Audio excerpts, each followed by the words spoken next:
Par votre persévérance, vous sauverez vos âmes. Luc 21, 19.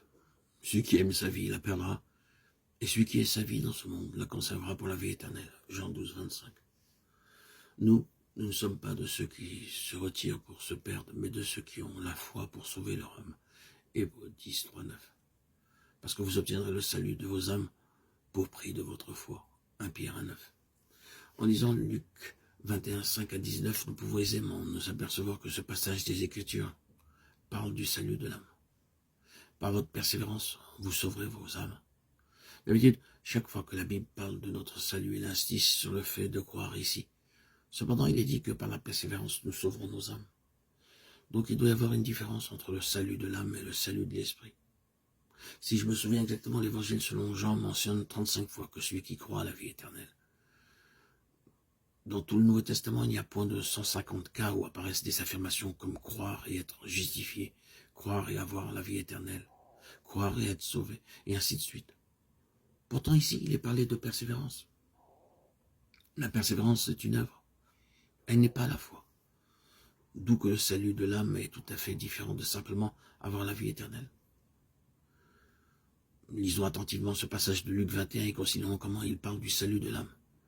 Comme quelques-uns parlaient des belles pierres, des objets apportés en offrande qui faisaient l'ornement du temple, Jésus dit, « Les jours viendront, de ce que vous voyez, il ne restera pas pierre sur pierre qui ne soit renversée. » Ils lui demandèrent, « Maître, quand donc cela arrivera-t-il? Et à quel signe connaîtra-t-on que ces choses vont arriver ?» Le temple mentionné, le temple saint à Jérusalem, vous, se rapporte aux disciples. De ce que vous voyez, indique la destruction du temple dans les jours qui viendront, dit le Seigneur Jésus, où il ne restera pas pierre sur pierre. Le verset 7 mérite une attention particulière. Ici, la question semble être la même que celle du passage parallèle de Matthieu 24. Toutefois, il y a une grande différence entre elles. C'est pourquoi nous allons les comparer de plus près. Il s'assit sur la montagne des Oliviers, et les disciples vinrent en particulier lui poser cette question. Dis-nous, quand cela arrivera-t-il et quel sera le signe de ton avènement et de la fin du monde? Matthieu 24, 3. Matthieu ne parle pas seulement de la destruction de Jérusalem, mais aussi de l'avènement du Seigneur et de la fin du monde.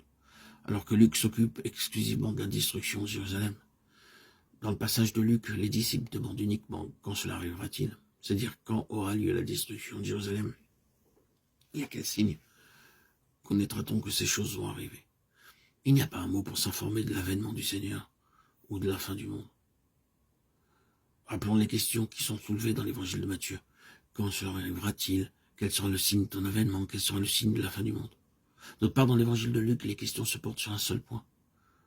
Quand cela arrivera-t-il? À quel signe connaîtra-t-on que ces choses vont arriver? Par conséquent, la question relatée dans Luc est la même que celle mentionnée dans Matthieu pour la première partie seulement.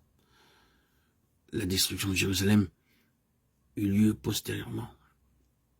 En l'an 70, ce que le Seigneur déclara quant à ce qu'il ne resterait pas pierre sur pierre, il y a longtemps que cela s'est accompli. Jésus répondit, prenez garde que vous ne soyez séduits, car plusieurs viendront en mon nom, disant c'est moi, et le temps approche. Ne les suivez pas. Quand vous entendrez parler de guerre et des soulèvements, ne soyez pas effrayés, car il faut que ces choses arrivent, premièrement, mais ce ne sera pas encore la fin. Luc 21, 8, 9. Ici, le Seigneur avertit ses disciples de prendre garde durant la période de la destruction de Jérusalem, qui allait arriver bientôt. L'histoire de l'Église prouve qu'après l'ascension du Seigneur Jésus, plusieurs affirmèrent faussement être le Christ. Et ainsi le Seigneur voulait que les siens sachent que bien que plusieurs viennent proclamer faussement être le Christ, et quoi qu'il y ait des nouvelles de guerre et de tumulte, la fin sera encore à venir.